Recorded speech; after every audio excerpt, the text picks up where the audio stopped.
What is up, everybody? J Nell here with my UFC Fight Night 33 recap video. Let's get into it. If you're like me, this event was way better than you could have ever expected. First up, we're going to start off with Dylan Andrews versus Clint Hessner. This unfortunately ended in an injury. Dylan Andrews actually dislocated his shoulder, I believe it was the right one, throwing a punch, and could not continue. So the win goes to Clint Hessner. They were both in the Ultimate Fighter together. Clint was crying. He was very upset that this was how this fight ended. Who do you want to see Clint fight next? And who do you want to see Dylan fight next when he gets back, hopefully soon, recovering from that dislocated shoulder? Next up, we have Sal Pelele versus Pat Barry.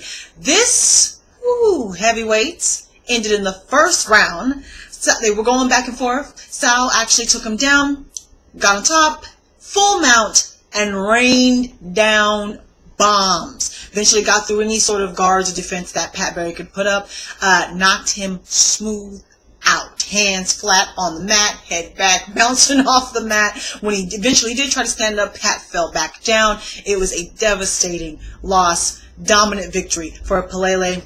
Who do you want to see Pelele fight next? And as far as Pat Barry is concerned, you know, we've heard the talk many a times. He's 34 years old. If there was ever a time for him to try to move down in weight and make 205, it would be now. You're 34. Try it.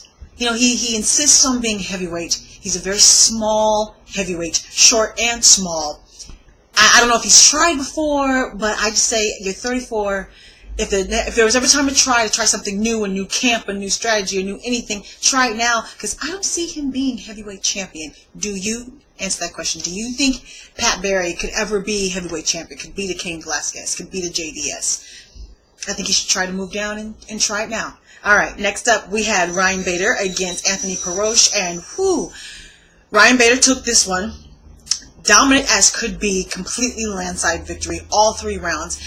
It did go all 3 rounds, so it was unanimous decision in favor of Ryan Bader. And Anthony, I don't think anyone can question his toughness because his face looked like taco meat, bleeding from everywhere, black eyes, cuts, the whole 9, bruising, the whole 9. Ryan just was able to take him down, ground and pound, had full amount of time, side control at times. The stand-up game, he hits really hard, so he was just catching him and catching him. There was a moment where I actually thought the ref should stop the fight, but he did not. Anthony did go all 3 rounds, but he took a beating. Took a beating. Who do you want to see Ryan Bader fight next? Next up, we have the co-main event. We have Mauricio Shogun Rua against James Tahuna. Now, if you were like me, I actually kind of thought that this should be the main event, but it was not. It was the co-main event. And you know what? Good thing. I'm going to get to that later, but good thing. It was short. Very short. Ended in the first round. Knockout. I don't think anyone expected it to end like this, especially not me. I thought this was going to go on 2-3 rounds, possibly. Thought they were really going to battle it out. They came in, filling each other out. Mauricio looked great, by the way. Sometimes, you know, he's a little sloppy. He didn't look sloppy. He looked solid. His arms were huge. Came in, caught Tahuna coming in with like a little baby shot, like a little baby left that caught him clean and just dropped him. Leg all awkwardly bent, head hit the mat. He rained down one more shot just for good measure, and it was done. Tahuna got knocked out. Okay? So, it was a devastating loss for James. Dominating victory for Mauricio. Again, just when you think he's done, he's back. So who do you want to see Mauricio Shogun Rua fight next? He's always in the top 10, so it's probably going to be a top 10 opponent. Who do you want to see him fight next? All right. Now, main event. Okay! This was better than I could imagine. This was better than I think anyone could have possibly imagined this fight was going to be. It was Mark Hunt versus Antonio Bigfoot Silva, and these 2 heavyweights gave everything to us, to the fight. They're friends. They've trained together. They know each other. They put that behind as competitors. They went in there, and every last drop was drained.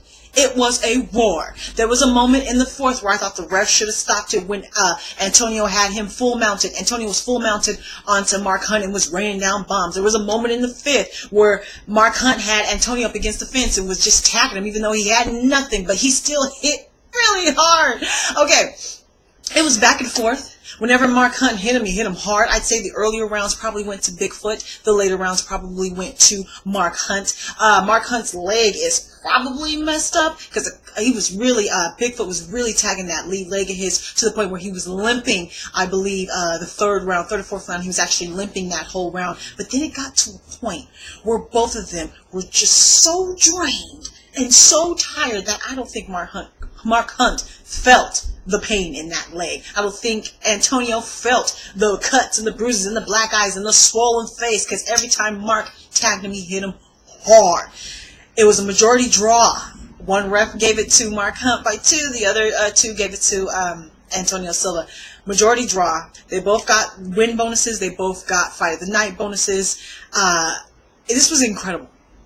I don't think anyone expected these two men to put this on. It was great. Possibly the greatest heavyweight fight of the year. I hope you saw it. It was great. Okay, so let me know what you think of the decision. Should it have been a majority draw? Do you think Mark Hunt won? Do you think Bigfoot won? Who should they fight next? Do you think it should be an automatic rematch? A lot of people are calling for that. Do you think it should take some time? You know, they got to heal up anyways. No one was at 12 fighters went to, I believe 8 it was 8 or 12 fighters went to the hospital. No one was at the post-press conference. So they're going to need time to heal. Who do you want to see both of those men fight next, if not each other? Who? Let me know what you thought of this entire event, which was, again, better than I think anyone expected. So take care. Let me know what you thought. Take care. Goodbye, everyone.